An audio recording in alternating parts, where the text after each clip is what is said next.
2023년 새해 1월 1일입니다. 저와 여러분들이 살고 있는 세상이 좀 급변하고 있어요. 곧 이제 AI 시대가 활짝 열리긴 했지만 사람과 똑같은 사람인지 기계인지 구별이 되지 않을 정도로 곧 그 AI가 가사일을 그리고 가정일을 그리고 자녀 돌보는 모든 일들을 대신하는 시대가 오지 않을까. 편안함으로 가고 있긴 하지만 동시에 많은 우려가 되는 것도 사실입니다. 그 안에는 여러분 수많은 이념과 사람들이 추구하는 사상들이 담겨져 있죠. 오래전에 종교다원주의라고 하는 사상이 전 세계를 강타한 적이 있었습니다. 산의 정상에 올라가는 길이 너무나 다양하다. 그렇듯 진리에 도달하는 길은 모든 종교, 특정 종교가 아닌 모든 종교에 다 있다. 그러니 진리라고 하는 그 생명에 독점하려고 하지 말아라. 기독교에 던지는 메시지이기도 한 것이죠. 얼핏 보면 절대적 진리를 거부하는 이 종교다원주의가 세계를 화합하는 장처럼 보이기도 합니다. 여러분, 이것이 얼마나 거짓되고 기독교의 유일한 진리를 허무는 마귀의 공격인지 우리는 분별할 수 있어야 되는 거예요. 정상에 올라가는 길은 많고 그 방법은 다양하겠지만 그 정상이 우리가 생각하는 진리이고 생명이라고 한다면 이야기는 완전히 달라질 수밖에 없는 겁니다. 우리가 땀을 흘리고 수고한다고 해서 생명의 진리가 얻어질 수 있는 것은 아니기 때문에 그래요. 그러니까 종교다원주의자들은 생명이라고 하는 그 진리를 좀 가볍게 여기는 것 같습니다. 땀을 흘리고 올라가면 얻을 수 있는 정도의 것으로 생각을 하고 있는 것이죠. 근데 여러분, 우리가 믿고 있는 성경은요, 애시당초 인간의 힘으로는 불가능하다라고 말합니다. 인간의 수고와 노력, 그 어떤 선행도 우리로 하여금 그 영원한 진리, 영원한 생명으로 우리를 이끌어 가지 못하기 때문에 그래요. 성경을 보면 하나님이 인간이 하나님을 만날 수 있는, 거기서 하나님이라고 하는 것은 영원한 생명을 가지신 분을 의미하겠죠. 불가능하다라고 얘기하는데, 우리가 창세기를 보면 아담과 하와가 범죄한 이후에 기쁨이라고 하는 그 행복이라고 하는 그 에덴 동산에서 쫓겨나게 됩니다. 그리고 하나님이 천사들을 명령하셔서 그 에덴 동산에 들어오지 못하도록 화양검으로 막게 하고, 그리고 생명나무도 먹지 못하도록 만듭니다. 이게 무슨 얘기일까요? 범죄한 인간들은 극락의 세계, 가장 기쁘고 행복한 세계로 들어오는 게 차단되어져 있고 생명나무에도 근접할 수 없는 자들로 전락해버렸다라는 거예요. 못 들어간다는 얘기입니다. 자기 힘과 능력으로는 강한 천사의 화양검을 뚫고 들어갈 수 없다라는 거죠. 그래서 성경은 이것을 우리 인간들로 하여금 인정하라고 말씀하십니다. 인간이 그러면 하나님을 만날 수 있는 길은 불가능한데 가능한 것이 있다면 화양검으로 가로막고 있는 그 안에 계신 분이 직접 우리를 찾아오시는 거예요. 하나님은 우리를 찾아와 주시면, 생명 되신 그분이 생명을 가지고 우리에게 다가와 주시면 비로소 우리가 생명을 만날 수 있다는 겁니다. 우리 젊은 세대들은 특별히 이런 말을 들으면 뭐 생명이 그렇게 대단하나? 왜 교회는 자꾸 천국을 얘기하고 생명을 얘기하는 걸까? 왜 생명에 이렇게 집착하는 걸까? 왜 인간들이 이렇게 생명을 소중히 여기고 그 생명에 대해서 추구해 가는 걸까? 여러분, 이유는 여러 가지가 있어요. 첫째, 여러분, 인간은 결국 행복을 추구하면서 살아갑니다. 그렇지 않습니까? 인간들이 애쓰고 수고하는 것은 행복을 추구하기 위해서 그래요. 여러분, 돈을 많이 벌려고 하는 것도, 수많은 재능도 그 안에서 내게 주는 즐거움, 행복이 있기 때문에 그렇지 않습니까? 저만의 이야기인가요? 네, 그렇죠. 근데 여러분, 이 행복은요, 생명에 전제되어 있을 때 비로소 가능해요. 여러분들이 꾸는 모든 꿈과 행복은 내가 생명에 전제되어져 있을 때 가능하다, 그 말입니다. 아무리 많은 부와 명예를 가지고 있어도요, 병들어서 죽음을 기다리고 있는 이에게는 그것들이 아무런 의미가 없는 거예요. 병들어 죽어가는 사람에게 있어서 가장 중요한 것은, 가장 큰 기쁨은요, 생명이고 회복이기 때문에 그렇습니다. 모든 사람들은 이처럼 행복을 원하는데 그 모든 행복은 생명이 전제되어 있을 때 비로소 가능하기 때문에 하나님은 그 행복의 시작인 생명을 우리에게 이처럼 중요하게 언급을 하고 있는 거죠. 또 하나 여러분, 인간은요 죽음을 원치 않습니다. 나는 죽음을 원한다 혹시 있습니까? 가끔 우리 주위에 이런 분들이 계세요. 저는 미련이 없습니다. 세상에 아무런 미련이 없습니다. 정말 저는 그냥 빨리 그냥 세상을 떴으면 좋겠습니다 라고 말씀하시는 분들이 있어요. 그런 분들이 감격을 뭐 먹죠? 감격 먹고 보약 챙겨 먹고 매일 비타민 꼬박꼬박 챙겨 먹고 아침 점심 저녁으로 매 끼니마다 비타민 하나씩. 추우면 뭐하고? 여러분 만약에 미련이 없으면 뭐 해야 돼요? 옷이 찢어진 대로, 약이 없으면 약이 없는 대로. 그렇잖아요. 또 연로하신 부모님들 종종 자식들 향해서 이렇게도 얘기합니다. 내가 아파서 니들 고생이다. 새끼들 고생시키느니 얼른 내가 미련 없이 세상을 떠야지. 거짓말입니다. 그런 말은 다 거짓말이에요. 그렇지 않아요. 우리 주위에 여러분 학교와 군대보다 많은 게 병원이고 약국이에요. 뭘 의미할까요? 사람은 살고 싶어 한다는 거예요. 사람은 나도 모르게 본능적으로 생명을 가치 있게 여기고 건강하게 살고 싶어 하는 그 마음이 모두에게 있다는 거예요. 모두에게 있다는 겁니다. 여러분 연로하시고 병에 드신 분들도요, 여러분 아프면 119를 누르더라고요. 제가 딱 한 번 119를 제가 누른 적이 있었는데 제 아내와 가족이 제가 사회 갈 때 이제 어머님 댁으로 내려가 계셨을 때 저 혼자 있었거든요. 근데 그때 제가 사역을 하면서 뭘 잘못 먹었는지 그날 저녁에 정말 죽다가 살아났습니다. 죽다가 살아났는데 제가 그때 뭘 하고 있었냐면 전화번호를 찾으면서 119를 제가 119를 처음 눌러봤습니다. 본능적으로 119를 누르면서 누르고 제가 지금 죽을 것 같습니다. 빨리 와주십시오. 빨리 와주십시오. 참 신기한 게 여러분 차를 타고 가면 왜 또 괜찮지? 이게 살짝 괜찮아진 느낌이. 근데 제가 그때 알았습니다. 응급실은 대형 병원을 가는 게 아니구나. 응급실에 사람이 너무 많아가지고 내가 아빠 지금 나를 돌봐주는데 제가 3시간 동안 서 있다가 그냥 찬바람 쐬다가 시간이 지나니까 몸이 좀 괜찮아서 그냥 집으로 그냥 택시 타고 왔어요. 아프시면 여러분 응급하게 어디 가실 때가 있으면 죽을 병이 아니면 좀 작은 응급실로 가시는 게 좀 지혜롭겠다는 생각이 듭니다. 제가 예전에 살았던 그 마을에 이렇게 제 여자 동기의 아버님이셨는데 되게 이렇게 품이 크셨어요. 근데 술을 너무 좋아하셔가지고 담배하고 술을. 그 어머님이 늘 남편에게 이렇게 얘기했습니다. 술 좀 작작 처먹어라 인간아. 담배 좀 그만 펴라 인간아. 그러다가 죽어. 이렇게 얘기하면 그 아저씨가 늘 그렇게 얘기하셨대요. 죽어도 상관없어. 죽어도 상관없어. 까짓 거 마시다가 죽으면 그냥 죽는 거지 남자가. 그랬다라는 거예요. 이제 제가 군대 가기 전에 제가 신대원에 다닐 때 제 부모님에게 연락이 왔습니다. 왜냐면은 마을 아저씨가 그 아저씨가 돌아가신 거예요.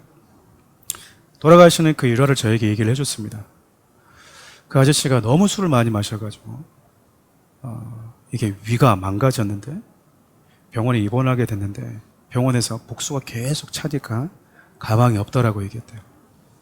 근데 그 아저씨께서 너무 안타깝죠. 그래서 제가 복음을 전했냐라고 얘기했는데 복음을 못 전했다라는 거예요, 가족들이.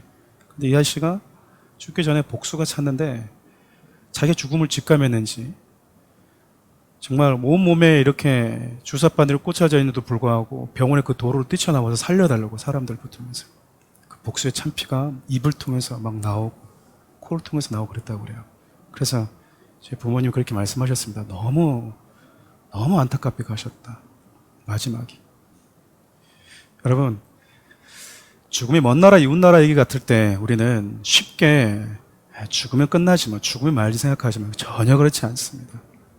모든 사람은 살기를 원합니다. 세 번째 여러분 성경이 왜 이렇게 생명에 대해서 우리에게 반복해서 말하고 있는가? 죽음 저주이기 때문에 그래요. 원래 인간에게 죽음은 정상적인 게 아니었다라고 말합니다. 비정상적이었다라는 거예요. 여러분들이 병들 때 왜 약을 먹는가? 질병은 건강한 나에게 있어서 비정상적이라고 생각하기 때문에, 정상적인 건 건강한 상태라고 생각하기 때문에 그 정상적인 상태로 되돌려 놓으려고 그러는 거예요. 그렇지 않아요? 여러분, 눈이 2개인 게 정상이지만 눈이 1개에 날아가면 눈 2개가 오히려 뭐 할까요? 비정상 취급받을 수 있어요. 그러면 눈 하나 있는 나라에 산 사람이 눈 2개의 나라에 오면 하나가 정상인 줄 알았는데 내가 비정상인가? 정상으로 바꾸려고 하지 않겠어요? 죽음이, 성경은 우리 인간에게 원래부터 주어졌던 것이 아니라 인간은 창조될 때 죽음보다 우월한 생명을 하나님이 주셨다라고 말해요. 근데 그 생명이 하나님으로부터 떨어지고 독립선언한 순간부터 찾아오게 되었다라고 말합니다.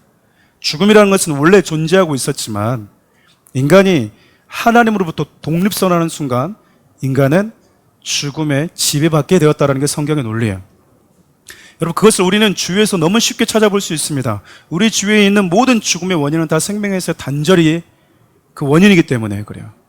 나뭇잎 하나 떨어지는 것도 여러분, 그 나무에 붙어 있을 때는 새파랗게 빛을 내지만 떨어지면 여러분 바스락거리면서 사라지는 것도 나무에서 떨어졌기 때문에 그래요.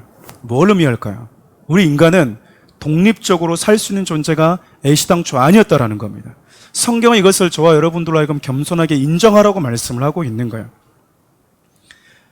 여러분, 자녀가 건강을 잃어버리면 부모는 건강한 상태로 다시 회복시키시려고 하는 것 너무나 당연하듯이 하나님이 창조하신 저와 여러분들이 죽음보다 열등한 존재로 전락해버렸을 때 다시 죽음보다 강한 자로 회복시켜 주기로 결정하신 것, 그것이 여러분 성경이 저와 여러분들에게 지속적으로 반복적으로 얘기하고 있는 내용이라고 볼 수 있어요.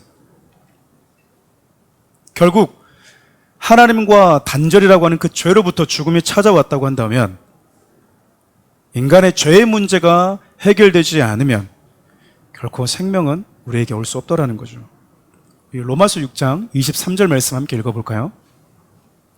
죄의 삭은 사망이요. 네, 죄의 삭이 뭐래요? 사망이다랍니다. 이 말씀에 근거하면 죄는 생명을 요구한다라는 거예요. 하나님은 인간을 창조하셨고 인간에게 생명을 주시는 그 근원 되시는 분이신데 그분은 죄로 인해서 죽음이라고 하는 그 운명을 피할 수 없는 저와 여러분들에게 찾아오셨다라고 말을 합니다. 왜 찾아오셨을까요? 요즘에도 보면은 집에서 애완견을 키운 분들, 또 고양이 키운 분들이 많이 계시더라고요.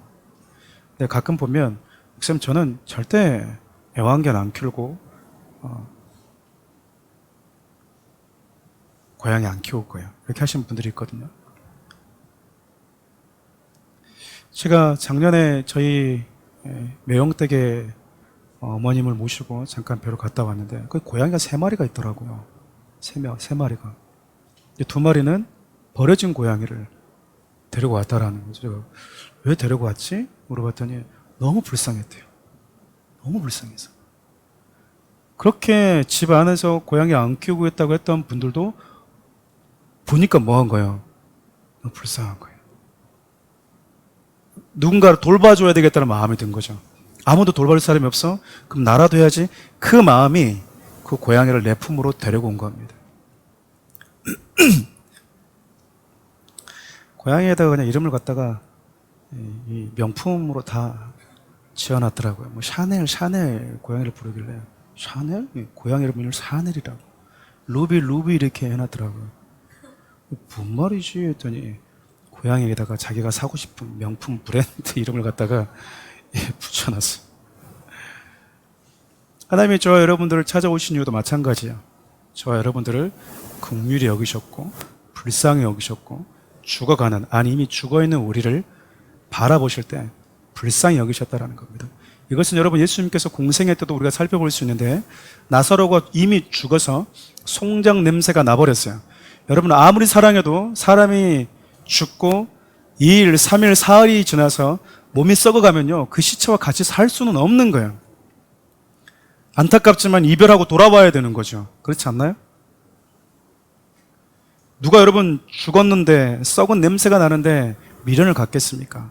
무슨 소망을 갖겠냐고 그 말이에요. 근데 예수님이 썩어서 냄새가 나버리는 그 나사로를 살리고 싶어 하셨습니다. 모두가 절망적이라고 하는데 성경은 죄로 인해서 저와 여러분들이 죽어가고 있었던 게 아니라 이미 죽었다고 얘기를 하거든요. 성경은 결국 저와 여러분들에게 왜 하나님의 생명에서 우리가 단절되어 버렸는지, 그렇게 단절된 우리를 구원하시기 위해서 하나님 무엇을 하셨는지 그것에 대한 내용이에요. 오늘 그것을 여러분과 함께 좀 살펴보고 싶습니다. 예수님께서 저와 여러분들을 구원하시기 위해서 첫 번째로 하신 일은요, 하나님과 동등된 자리에 계속 머물러 있기를 포기하십니다. 오늘 본문 6절 말씀 함께 읽어볼까요? 시작.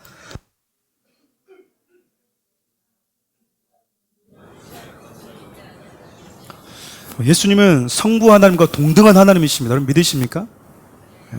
이단들이 이걸 거부합니다.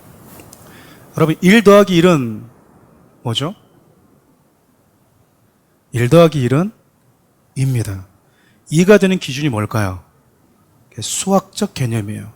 그렇죠? 근데 여러분 1 더하기 1이 되는 1 더하기 1이 1이 되는 게 있어요. 그게 뭘까요? 뭘까요? 네? 뭘까요, 집사님? 부부입니다. 아, 잘하고 계십니다. 네. 하나님은요, 남자와 여자, 즉, 한 남자와 한 남편과 한 아내, 이 둘을 하나라고 얘기합니다. 여기서 하나는 숫자적인 의미가 아니겠죠? 그렇죠. 독립적인 개체가 있음에도 불구하고 하나님이 부부에 대해서 내리시는 정의는 부부는 하나다. 1 더하기 1 더하기 1은 3인데 숫자적인 개념으로 봤을 때 관점으로 보면 1 더하기 1 더하기 1이 1이 되는 게 있는데 그게 바로 삼위 하나님이에요. 이 역시 숫자적인 1을 의미하는 게 아닙니다.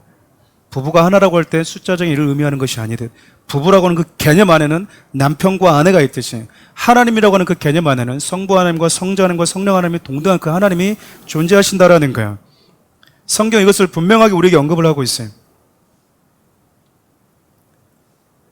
그 동등하신 하나님께서 가만히 계시기를 거부하고 저와 여러분들을 긍휼히 여기고 살리기로 결정을 하셨다라는 겁니다. 왜냐하면 그분은 죄 가운데서 죽어버린 저와 여러분들을 살리기 위해서 무엇을 해야 되는지 유일하게 아시는 분이셨거든요. 방법도 해결책도 다 알고 계시는 유일한 분이었다라는 거예요. 다시 말하면 내가 가만히 있으면 아무런 일도 일어나지 않는다는 걸 잘 아셨다는 거잖아요. 영원한 생명은요, 영원한 생명을 가진 분만이 주실 수가 있어요. 성경을 보면 죄로 인해서 죽음의 저주를 피할 수 없는 인간의 생명이 유한한 존재로 전락해버렸다라고 말하는데 창세기 5장을 한번 우리가 읽어볼 텐데요. 특별히 창세기 5장은 아담의 족보를 기록한 건데 우리 1절과 22절, 24절 말씀 함께 읽어보겠습니다. 시작. 이것은 아담의 계보를 적은 책이니라. 하나님의 사람을 창조하실 때에 하나님의 모양대로 지으시되 무드셀라를 낳은 후 300년을 하나님과 동행하며 자녀를 낳았으며 그는 365세를 살았더라. 에녹이 하나님과 동행하였더니 하나님이 그를 데려가심으로 세상에 있지 아니하더라. 다 읽지는 않았지만 여러분 창세기 5장 1절을 보면 어떻게 시작하냐면 처음에 하나님의 아담을 당신의 형상대로 창조했다라고 얘기를 합니다. 원래 인간이 이런 존재다라고 먼저 선포를 하고 시작하는 거죠. 그런데 인간이 하나님에게서 떨어져 나가고 스스로 독립선을 할 때부터 무슨 일이 벌어졌냐? 인간은 누군가를 낳고 어느 정도의 인생을 살다가 죽는 존재가 되었다라는 거예요. 그래서 여러분 5장을 보면 누가 누구를 낳고 몇 년을 살다가 언제 죽었다라가 계속 지루할 정도로 반복이 됩니다. 그 반복된 의미가 우리에게 던져주는 메시지는 그것이 인생이 운명이다라고 말해주고 있는 거죠. 인간들의 운명처럼 되어버렸다라는 거예요. 그런데 인간의 운명, 즉 다시 말하면 살다가 누군가를 낳고 죽는 것이 인간인데 죽음이 너무나 당연한 그 인간 세상에 죽음을 거스르는 인간 한 사람을 소개합니다. 그 사람이 누굴까요? 누굴까요? 에녹이에요, 에녹. 에녹은 누군가를 낳고 살다가 살았습니다. 독특하죠. 원래는 죽어야 되는데 에녹만이 죽음을 맛보지 않았다고 하는데 그 이유가 무엇이었냐면 하나님과 동행했기 때문이다라고 말합니다. 다시 말하면 하나님이신 예수 그리스도가 우리 곁으로 다가와 주셨기 때문이라는 거야. 이 말은 하나님이 우리 곁으로 와주시면 죽음은 힘을 잃어버린다는 거잖아요. 마태복음 1장 22절을 보면 예수님의 또 다른 별명이 있는데 바로 임마누엘입니다. 임마누엘은 우리 곁으로 와주신 하나님, 우리와 함께 계셔주시는 하나님이란 뜻이거든요. 이 말을 오늘 본문의 말씀에 비추어서 재해석해보면 예수님과 함께하는 자들은 죽지만 죽지 않는다라는 거예요. 이해가 되시나요? 저 여러분들은 지금 여기 앉아있는 여러분들이 만질 수 있고 서로 볼 수 있는 모든 생명은 아담의 생명의 흔적들입니다. 이것은 정해진 시간 동안 살다가 병들고 노쇠해져서 사라지는 생명이에요. 하나님이 우리 안에 또 하나의 생명을 넣어주셨는데 그 생명이 바로 죽으시고 부활하신 죽음보다 강한 예수님의 생명이라는 겁니다. 우리는 그냥 생명에서 그저 생각할 수 있겠지만 예수님은요, 그 생명을 가지고 계신 그 하나님은 저와 여러분들의 그 생명을 줄 수 있는 능력이 있을 뿐만 아니라 그 생명을 주고 싶어하는, 원하시는 분이었다라는 거죠.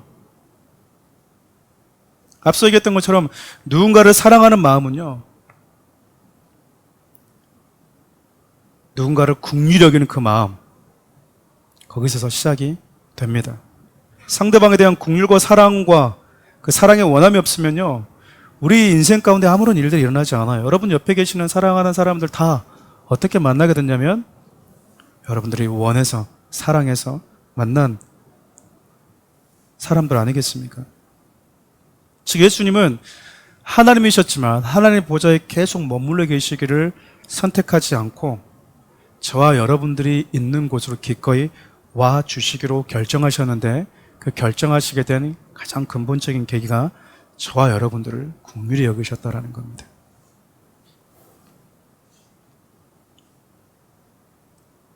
가끔 저도 우리 성도님들과 같이 누군가를 섬기고 할 때, 또 우리 간사님과 우리 집사님들 같이 사역을 하고 할 때, 처음에 요만큼만 준비하고 갔다가 막상 만나고 오면 안 되겠네. 이만큼 우리가 또 흘려보내고 올 때가 있거든요. 그 모든 게 상대방을 사랑하는 긍휼히 여기는 마음에서 시작되었기 때문입니다. 예수님께서 우리를 구원하시기 위해서 두 번째로 하신 일은요, 하나님 그 자리에 머물러 있는 것을 원치 않으시고 자기의 자신을 비워서 종의 형체를 입으셨다라는 거예요. 우리 빌립보서 2장 7절에서 8절 상반절 함께 읽어보겠습니다. 오히려 자기를 비워 종의 형체를 가지사 사람들과 같이 되셨고 사람의 모양으로 나타나사. 예수님은 하나님의 보좌를 내려놓고 우리 곁에 오셨어요. 그런데 오실 때 그냥 오신 게 아니라 하나님과 같은 신비로운 몸을 입고 오신 게 아니라 인간의 몸을 입고 오셨다라는 거예요. 예수님께서 인간의 몸을 입고 오신 이유는요, 죄의 문제를 해결하기 위해서였습니다. 하나님이 세상을 창조하실 때 당신께서 정하신 법칙 중에 하나가요, 죄는 죽음으로써 그 값이 지불된다라는 거예요. 지금도 사형제도가 있는 많은 나라들이 있거든요. 네가 다른 사람의 생명을 범하면 그 죄는 너의 생명으로 대신하라, 그 말이에요. 사람이 지은 죄만큼 그 죄에 대한 값을 지불하는 데 있어서 돈이나 혹은 노동이나 혹은 생명으로 대신하는 그 법들이 저와 여러분들의 살아가는 세상에도 많이 있습니다. 특별한 게 아니다, 그 말이에요. 하나님은 하나님에게서 단절돼서 죽을 수밖에 없는 인간들, 범죄한 인간들에게 그 죄에 대한 대가를 네가 져라는 거예요. 그래서 인간은 다 죽는 거죠.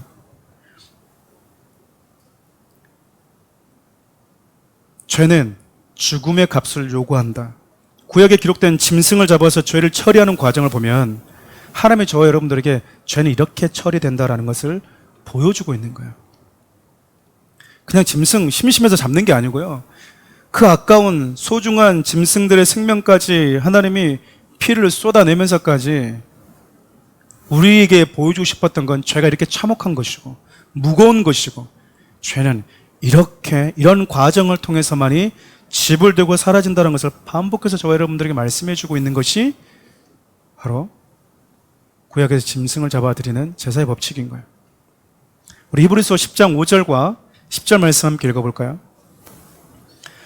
그러므로 주께서 세상에 임하실 때에 이르시되 하나님이 제사와 예물을 원하지 아니하시고 오직 나를 위하여 한 몸을 예비하셨도다. 이 뜻을 따라 예수 그리스도의 몸을 단번에 들이심으로 말미암아 우리가 거룩함을 얻었노라. 예수님께서 인간의 몸을 입고 우리 곁에 오신 이유는요, 저와 여러분들의 죄를 짊어지고 처리하기 위해서 인간의 몸을 입고 오셨다라는 거예요. 인간의 죄를 대신 짊어지고 처리할 수 있는 자격을 갖추신 분은요, 죄가 없는 순결한 육체를 가지고 있어야 되거든요. 왜냐하면 죄의 문제가 해결되는 과정을 보면요, 흠이 있는 나의 죄는 흠 없는 예수님께로 전가가 되고, 흠 없는 예수님의 그 흠 없음과 순결함은 흠 있는 나에게로 전가되는 거기 때문에 그렇습니다. 우리가 성경을 배우는 것은 바로 그것 때문이에요. 우리가 법을 배우는 것도 마찬가지잖아요. 왜 그럽니까? 왜 나는 이런 처우를 받아야 되죠? 법에 그렇게 기록되어 있습니다. 그래서 법을 아는 사람들이 법을 가지고 장난을 많이 친다고 하잖아요. 우리가 성경을 알아야 되는 이유는 성경에서 창조주신 그 하나님이 죄의 문제를 처리하는 그 법칙이 무엇인지를 알아야 되기 때문에 그러는 거예요. 그래서 왜 순결한 인간의 몸을 입고 굳이 오셔야만 듣는가? 우리가 레위 강의할 때 이 부분을 자세히 살펴보았어요. 우리 죄가 처리되는 과정을 보면 하나님은 흠 없는 짐승을 가지고 오라고 얘기합니다.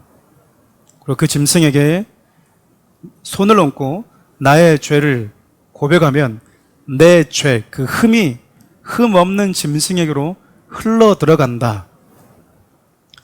그걸로 끝나는 것이 아니라 그 흠 없는 짐승의 순결함은 나에게로 전가된다. 이것이 죄가 처리되는 방식인 거예요. 그래서 예수님은 여러분 이 땅에 오실 때 아담의 씨, 죄에 감염된 인간의 몸이 아니라 죄 없으신 인간으로 오실 수밖에 없었던 거예요. 그래서 성령으로 잉태될 수밖에 없었던 거죠. 만약 예수님이 성령으로 잉태되지 않고 아담의 씨를 입고 우리 가운데 오셨다? 그분은 성인 군자는 될 수 있을진정 우리를 구원할 수 있는 메시아, 구원자는 될 수 없는 겁니다. 그렇게 죄 없는 인간의 몸을 입고 우리 가운데 오신 하나님이 우리를 위해서 흠없는 몸을 딱 하나 준비하셨다라는 거잖아요. 해 아래는 없거든요. 해 위에 하나님 나라에만 있는 유일한 한 몸, 순결한 그 몸을 우리를 위해서 보내줬다라는 거예요. 단순히 죄의 문제를 처리하는 것도 있지만 그 흠 없음을 우리에게 전가해 주시기 위해서 그렇게 인간의 몸을 입고 오신 예수님은요, 하나님이 정하신 그 법적 절차대로 우리의 죄를 짊어지십니다. 우리 요한복음 1장 29절 말씀 함께 읽겠습니다. 이튿날 요한이 예수께서 자기에게 나오심을 보고 이르되 보라 세상 죄를 지고 가는 하나님의 어린 양이로다. 여러분 대속죄일에 대해서 배웠을 거예요. 제사장이 송아지에다가 백성들을 대신해서 안수를 합니다. 그러면 그 한 번의 속죄가 그 한 번의 제사가 온 이스라엘 백성들에게 효력을 미칩니다. 세례요한은 제사장 가문이었죠. 세례받기 위해서 자기에게 다가오시는 예수님을 보면서 그렇게 선포하고 있어요. 하나님께서 준비하신, 우리를 위해서 준비하신, 우리의 죄를 짊어지고 감당하라고. 그러니까 세례요한은 알고 있었던 거죠. 죄의 문제가 어떻게 처리되는지를 알고 있던 그가 인간의 몸을 입고 우리 가운데 오신 예수님, 하나님 어린 양이라고 알아본 거예요. 그리고 그분이 당신의 육체에 저와 여러분들의 모든 죄를 다 담아버리십니다. 흠없는 육체를 입고 우리 가운데 오신 예수님께서 우리를 구원하시기 위해서 세 번째로 하신 일은요, 낮고 낮은 곳, 죽음의 저주가 있는 십자가까지 내려와서 모든 값을 지불해 버리는 겁니다. 예수님께서 십자가에 못 박히신 사건을 통해서 우리에게 일어난 일들을 성경은 이렇게 표현하는데 좀 이해를 돕기 위해서 골로새서 2장 14절을 우리 표전 세 번이 함께 읽어보겠습니다. 하나님은 우리에게 불리한 존문들이 들어있는 빈 문서를 지워버리시고 그것을 십자가에 못 박아 우리 가운데서 없애버리셨습니다. 메시지 성경은 또 이렇게 얘기합니다. 한 번 더 읽겠습니다. 그러나 하나님은 여러분을 그리스도와 함께 살리셨습니다. 그 사실을 기억하십시오.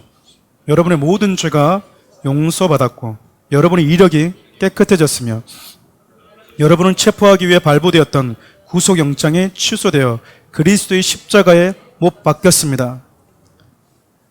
우리 구속해야 될 거 아닙니까?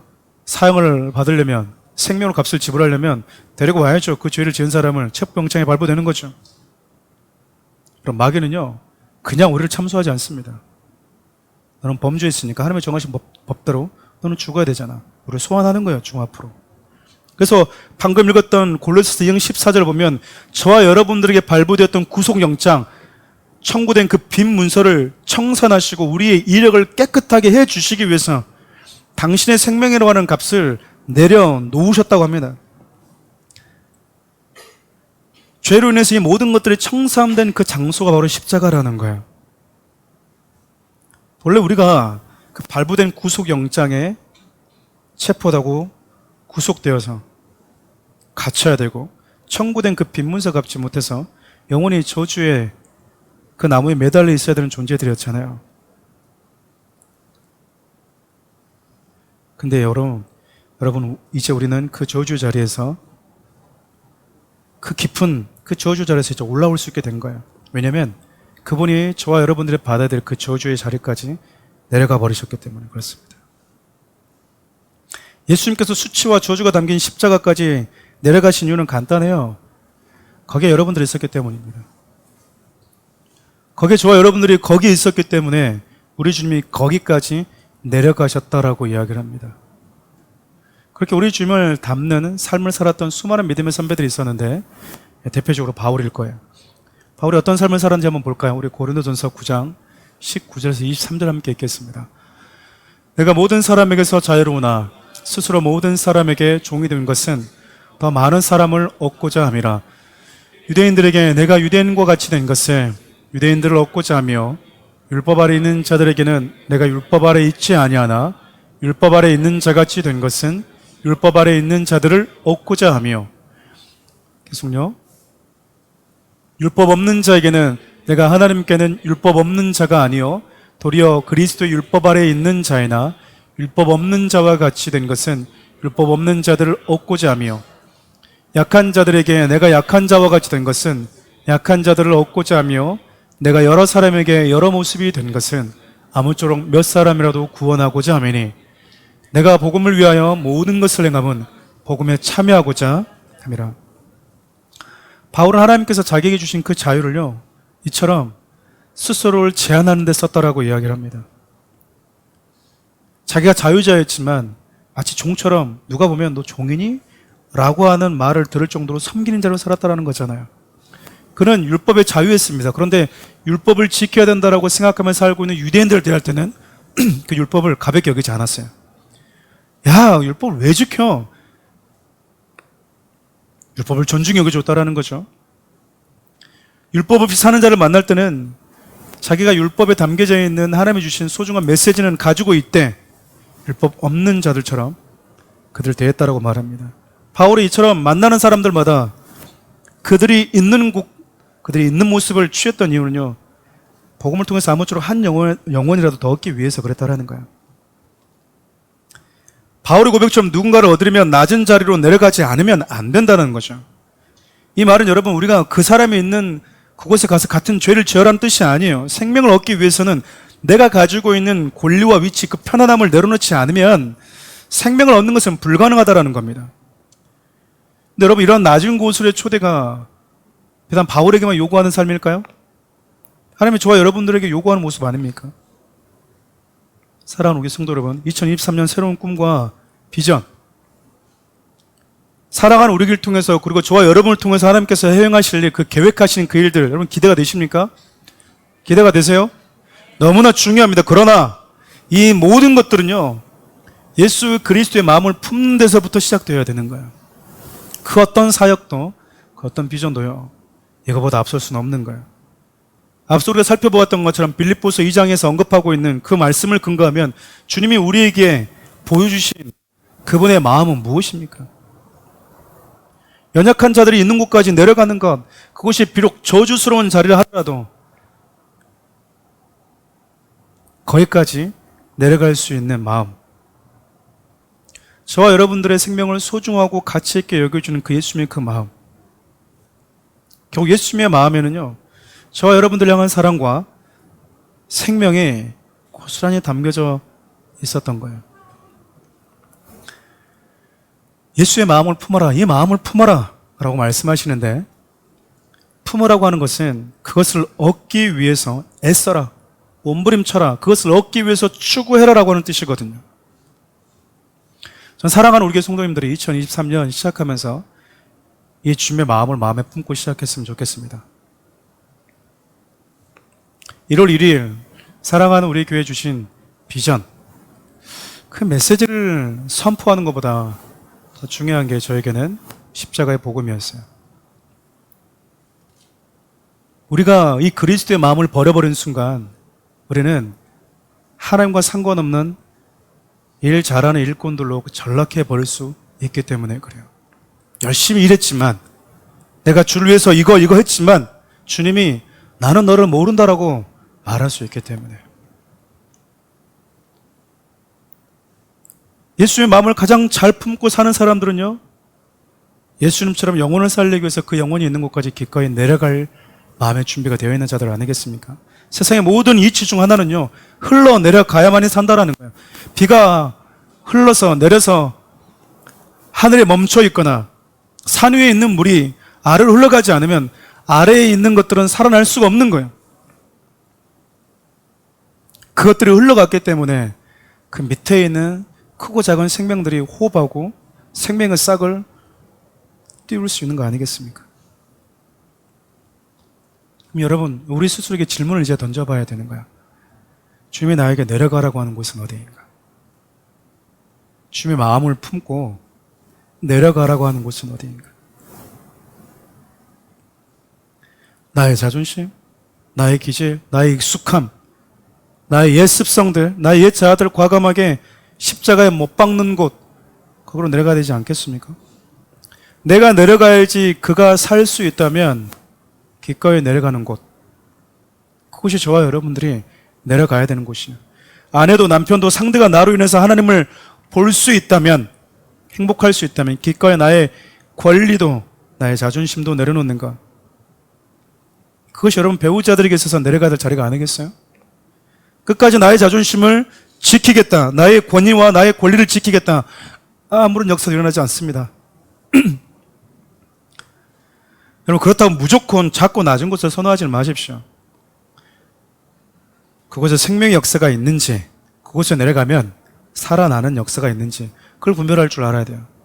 그렇지 않으면 여러분, 작고 낮은 곳 가보았다라고 하는 또 다른 영적 교만에 빠져버릴 수가 있어요. 나는 가봤어. 나는 그런 선교지 가봤어. 나는 열악하는 그 아이들 곁에 있어 봤어. So what? 그래서 어쨌다라는 거야. 그래서 어쨌다라는 거냐고. 그것이 높은 곳이냐, 평지냐, 낮은 곳이냐가 아니라 내가 갔을 때, 내가 내려갔을 때 살아나느냐, 그가. 오늘 말씀의 제목이 예수님의 마음을 품으라. 부제가 내려가야 그가 산다. 여러분들 살리고 싶은 사람 있으십니까? 여러분들이 회복했으면 좋겠다고 하는 사람이 있어요? 그가 있는 곳으로 내려가 주는 겁니다. 말씀을 마무리할게요. 사랑하는 우리 성도 여러분, 하나님의 말씀을 듣고 예수님 가신 길을 가고자 결단해보고, 그래서 익숙치 않지만 가보지 않은 곳으로 내려가라고 할 때 여러분 뭘 기대하십니까? 환영스러운, 환영받을 만한 일들이 우리를 기다리고 있을까요? 절대 그러지 않습니다. 여러분, 사랑의 마음으로 내려가는데 오히려 수많은 오해를 받는다, 조롱을 받는다, 마음이 어떠실 것 같아요?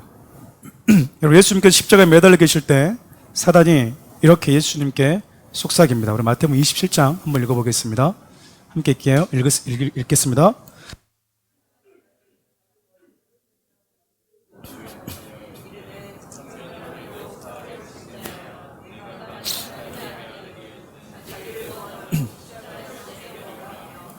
그와 같이 대제사장들도 서기관들과 장로들과 함께 희롱하여 이르되, 그가 남은 구원하였으되 자기는 구원할 수 없도다. 그가 이스라엘의 왕이로다. 지금 십자가에서 내려올지어다. 그리하면 우리가 믿겠노라. 예수님이 왜 저 저주받은 십자가까지 내려가셨습니까? 왜 저 십자가의 험난한 길을 오르셨죠? 저와 여러분들이 이력을 깨끗하게 해주고 싶어서, 모든 빈 문서를 청산시켜주기 위해서, 그 누구도 구속영장을 발부하지 못하도록 하기 위해서 힘겹게 당신의 생명을 대신해서 그 십자가에서 그 값을 지불하고 있는데, 사람들이 너무 고맙습니다, 주님. 너무 감사합니다. 주님이 아파하심으로 내가 나았습니다. 내가 회복되고 있습니다. 주님을 응원하고 주님을 찬양하는 것도 모자랄 판인데, 거기에 있는 자들이 뭐라고 얘기하냐면, 너 하나님의 아들이잖아. 왜 네 삶은 그렇게 비참하지? 이렇게 조롱하고 있는 거예요. 예수님 믿으라고 얘기하고 다녔는데 정작 내 삶은 왜 이렇게 힘들지? 왜 이렇게 아프지? 왜 경제적으로 어렵지? 어떤 분은 그렇게 얘기합니다. 내가 잘 살아야지 덕이 돼서 예수 믿으면 복음을 듣는다라는 거예요. 그게 어디 성경에 나와 있죠? 예수 그리스도의 복음을 전했던 사람들 보십시오. 다 가난했고 다 여기저기 이리 치고 저리 치였던 사람들 아니겠습니까? 부유하면 부유한 대로, 가난하면 가난한 대로 우리가 내려가야 될 자리는 있는 거예요. 분명한 것은 내가 그 자리에 내려갔다고 해서 두 손 두 발 들고 환영하는 상황이 주어지지 않을 수 있다는 겁니다. 여러분, 우리 같은 이때 어떻게 할까요? 내가 기대했던 상황과 정반대 상황이 펼쳐진다면, 너 왜 왔어? 누가 그걸 원했어? 누가 그걸 달라고 그랬어? 우리 같으면 어떨 것 같아요? 나 안 해. 그리고 내려버리지 않겠습니까? 십자가에서. 있어야 될 이유가 없잖아요. 너무 뻔뻔하잖아요. 내가 저것들 때문에 내가 여기서 십자가에 죽어야 돼? 내가? 나 더 이상 못해. 그 자리에 충분히 머물러 있을 수 없을지 몰라요. 근데 우리 주님이요, 그러지 않으셨습니다. 그래서 저와 여러분들 살아난 거예요. 예수님을 믿는다고 하는 것은 우리 주님이 저와 여러분들에게 보여주셨던 그 길을 걸어가는 것이거든요. 사랑하는 우리 성도 여러분, 이제 우리 주님처럼 생명을 살리는 자로 여러분 나아갔으면 좋겠습니다. 2023년 여러분 시작하면서 여러분 마음 가운데 다짐을 하셨으면 좋겠어요. 내 안에 예수의 마음을 품고 2023년 첫 발을 내딛겠습니다. 2023년 주님이 나에게 내려가라고 하는 그 자리는 내려가겠습니다. 그럼 돌아보시면 그래요. 내가 왜 안 내려가고 있지? 자존심이 하나님이 되었는 자들이 있거든요. 그게 여러분들한테 무엇을 주죠? 내려가면 바보가 되는 것 같고 쪼다가 되는 것 같은 느낌. 그거 누가 주는 마음이죠? 하나님이 주시는 마음. 그 마음은요, 우리 주님의 마음입니다. 하나님이셨음에도 불구하고 하나님과 동등된 자리에 머물러 있지 않고 내려와 주시는 그 마음. 우리의 인간과 같은, 피조물과 같은 그 몸을 기꺼이 입고 내려오시기를 마다하지 않으셨던 그 겸손한 마음. 십자가의 그 저주의 자리까지 내려가서 조롱과 오해를 받더라도 그래야만이 너희들이 살아난다는 걸 아셨기에 사람들의 조롱에도 아랑곳하지 않고 우리가 살아날 때까지 끝까지 완전하게 그곳에서 우리의 모든 빚을 청산해 주셨다. 주님의 그 마음. 예수를 닮기를 원하십니까? 그러면 예수의 마음을 품으십시오. 여러분, 예수를 믿는 자로 살고 싶으십니까? 예수님의 마음을 기준으로 삼으십시오.